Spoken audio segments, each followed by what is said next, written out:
نباتی افزائش ویجیٹیٹیو پروپوگیشن اعلیٰ پودوں میں نباتی افزائش قدرتی یا مصنوعی ہوتی ہے۔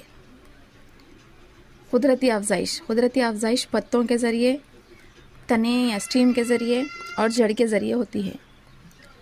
پتوں کے کناروں پر چھوٹے پودے نمو پاتے ہیں، مثال زخم حیات برائیوفلم، اور تنے یا اسٹیم کمزور ہوائی تنے جیسے رنرز اور اسٹولن وغیرہ۔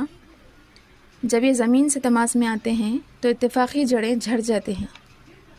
جب مادر پودے سے رابطہ منتقل ہوتا ہے تو اتفاقی جڑیں ایک آزاد پودے میں نمو پاتے ہیں۔ تنے کے ذریعے افزائش کی چند مثالیں اسٹولن، بلبس، کامز، ٹیوبرز وغیرہ ہیں۔ اسٹولن کی مثال چمیلی، اسٹرابیری۔ بلبس کی مثال پیاز ہے۔ پیاز